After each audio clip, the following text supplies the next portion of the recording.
Hello বন্ধুরা, কেমন আছো? আশা করছি ভালোই আছো।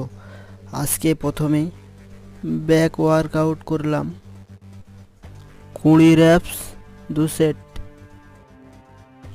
বাইসেপের workout 20 rep 2 set 10 second rest করলাম। তারপর লেগ ওয়ার্কআউট করলাম।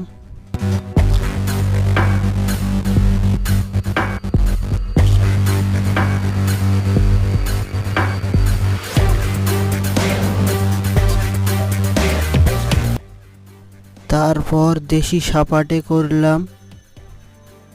সাপাটে করে আজকের ওয়ার্কআউট শেষ করে দিলাম।